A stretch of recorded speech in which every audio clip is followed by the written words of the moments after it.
మల్కాజ్గిరి జిల్లాలో జన విజ్ఞాన వేదిక 5వ రాష్ట్ర మహాసభలు ప్రారంభమయ్యాయి.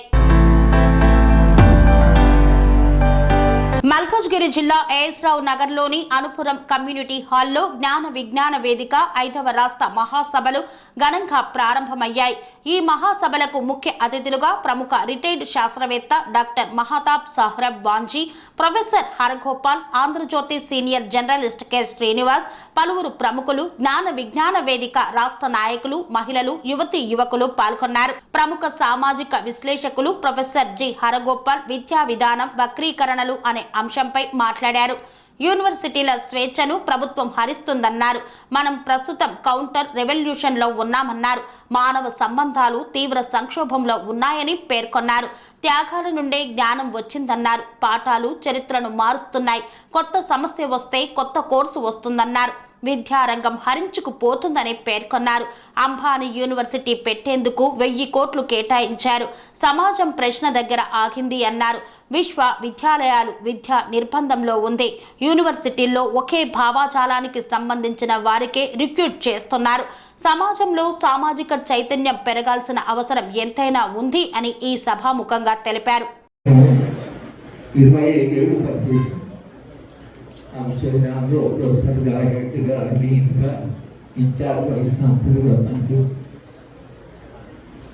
ఒక 2 సంవత్సరాల క్రితము ఎస్ఎఫ్ఐ విద్యార్థులు ఫ్యూచర్ ఆఫ్ ఇండియన్ డెమోక్రసీ అని ఒక లెక్చర్ పెట్టారు.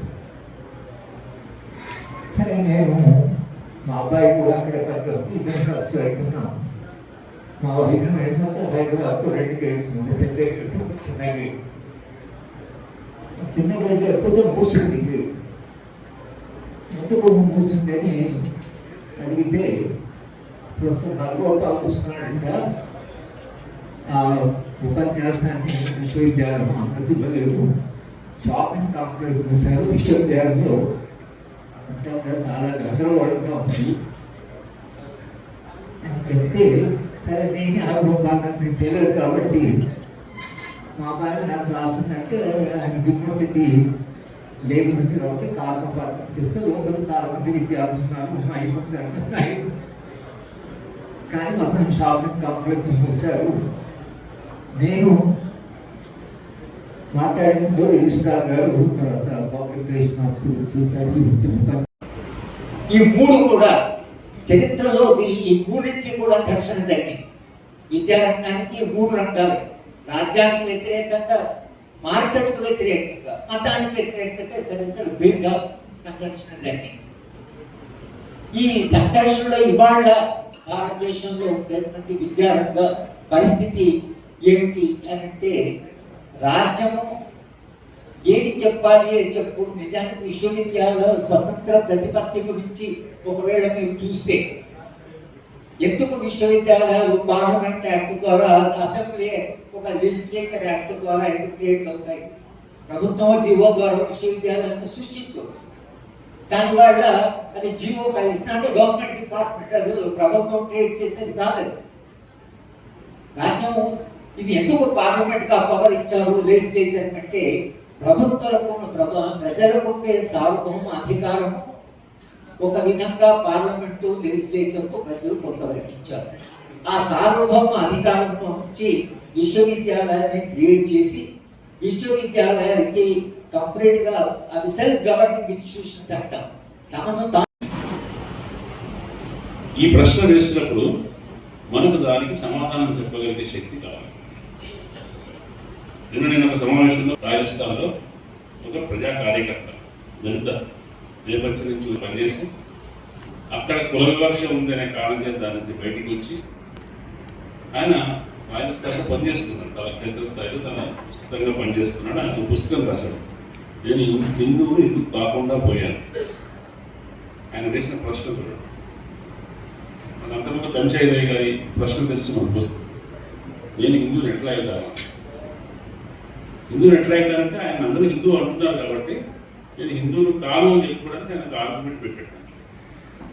ఈయన పన్వర్ మేఘవంశీ ఏమన్నాడంటే, నేను హిందువులు అవుదామని ప్రయత్నించాను, ఒక హిందూ సంస్థలో చేరాను, చేరితే వాళ్ళు నన్ను హిందువుగా అంగీకరించలేదు, సమాన హిందువుగా అంగీకరించారు. సమాన హిందువులు అంగీకరించలేదు. నేను మా ఇంట్లో భోజనం చేయలేదు, మాకు ప్రశ్నలు వేయదు, మాకు ప్రచారంగా ఉందని చెప్పారు అని ఆయన అనుభవాలు సంబంధించిన సెమినార్లో పాల్గొంటాడు. అప్పుడప్పుడు సైన్స్ అడ్వాన్స్ అత్యాధునిక శాస్త్ర విజ్ఞానానికి సంబంధించిన సెమినార్లో పాల్గొంటాడు, అది వేరు. కొన్నిసార్లు మొదట్లో కొంచెం భంగపడే పనులు చేశారు. సైన్స్ కాంగ్రెస్ పెట్టి టెస్ట్ ట్యూబ్ మన దగ్గర ముందే ఉంది ఇలాంటివి చెప్పి కొంచెం అభాస్ పాలయ్య తర్వాత రెండు పనులు చేయట్లేదు. ఆయన సైన్స్ దానికి సైన్సే ఒక ఆధునికమైన మోడల్ సైంటిఫిక్ పర్సన్, దేశ ప్రగతిని కోరుకునే ఒక ప్రగతిశీల విజ్ఞానవాదిగా కనపడుతున్నాడు ఒకవైపున. ఇంకోవైపున ఆయన భారతదేశాన్ని తాను అనుకున్నటువంటి సాంస్కృతిక వారసత్వాన్ని, సాంస్కృతిక భారతదేశాన్ని నిర్మించడానికి తగిన ప్రతినిధిగా కనపడుతున్నాడు. రెండు కనపడుతున్నాడు, రెండు ఫేసెస్ ఉన్నాయి. ఈ రెండు ఫేసెస్ని ఒకదానికొకటి వైరుధ్యం లేనిగా ప్రజలు చూస్తున్నారు కాబట్టి ఆయన ఉన్న రెండు ముఖాలను కూడా యాక్సెప్ట్ చేస్తారు. కాబట్టి ఇప్పుడు ఏమవుతుందంటే ఎవరైతే భౌతిక శాస్త్రం చదివే వాళ్ళు ఉంటారో వాళ్ళు ఎవరు సమాజాన్ని గురించి పట్టించుకునే అవకాశం లేదు.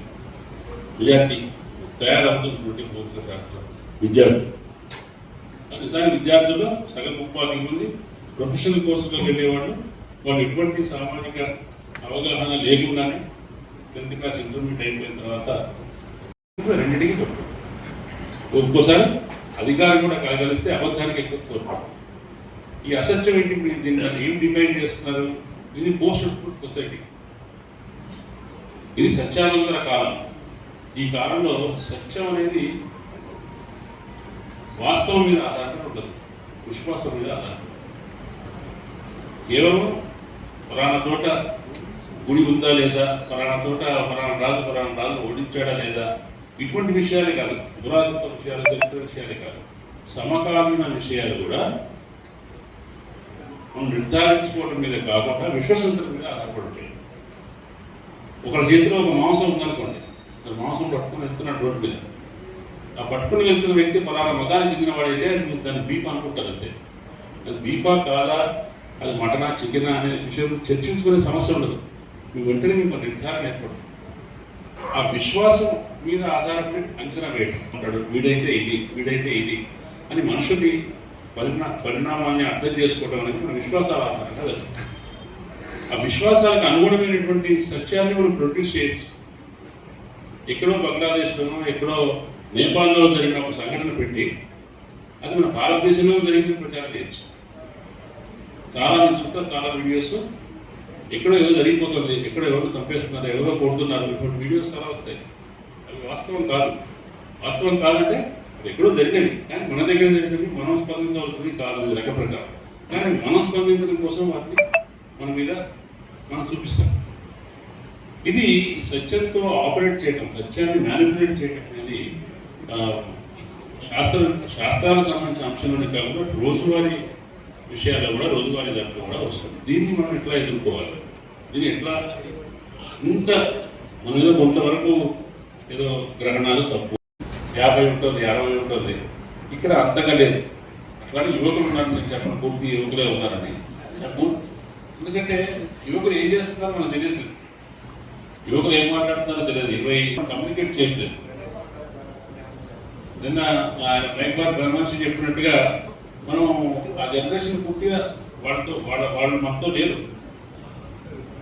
కొత్తగా మాట్లాడటం నేర్చుకోవాలి. మనం కంఫర్ట్ ఏంటంటే మనం భావసారూప్యతతో వాళ్ళతో మాట్లాడుకోవడంలో మనం ఇష్టపడడం. మనకు విరుద్ధమైన వాళ్ళతో మాట్లాడకపోతే మన తార్కిక శక్తి కానీ, మన అవగాహన కానీ, మన నెరేటివ్ బిల్డప్ శక్తి కానీ పెరగదు. కాబట్టి ఎందువల్ల కుర్రవాళ్ళు మొత్తం లేరు అనేది కూడా ఒకసారి ఆలోచించుకోవాల్సిన ప్రశ్న. అది మన గురించి మనం వేసుకోవాల్సిన ప్రశ్న అని నేను అనుకుంటున్నాను.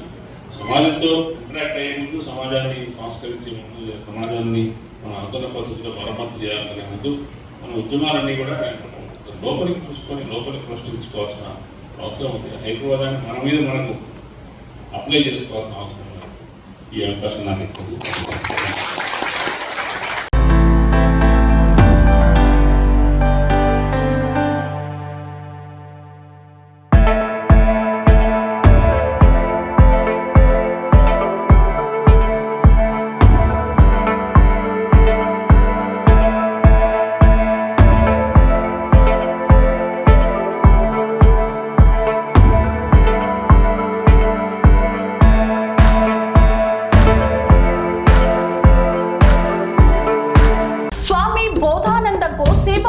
ఆశ్రమం సైథాపూర్.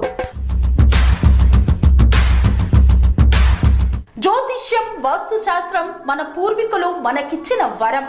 దుర్గాదేవి, కాలభైరవ ఉపాసనతో వాక్సిద్ధి పొందిన శ్రీ శ్రీ బోధానందగిరి స్వామివారు మీకు ఎలాంటి సమస్యలున్నా, వాటిలో ముఖ్యంగా ధన నష్టం, ఆరోగ్య నష్టం, భార్యాభర్తల మధ్య గొడవలు, ప్రేమించుకున్న వారు దూరం అవడం, ఎన్ని సంబంధాలు వచ్చినా పెళ్లి ముడి పడకపోవడం, రోడ్డు ప్రమాదాలు, అప్పుల బాధలు, వ్యవసాయంలో నష్టాలు, పెద్దల మాట పిల్లలు వినకపోవడం, ఆరోగ్య శాంతి, గృహశాంతి, మనశ్శాంతి లేకపోవడం, ఇలాంటి సమస్యలు ఉన్నట్లయితే ఒక్కసారి స్వామీజీని కలవండి.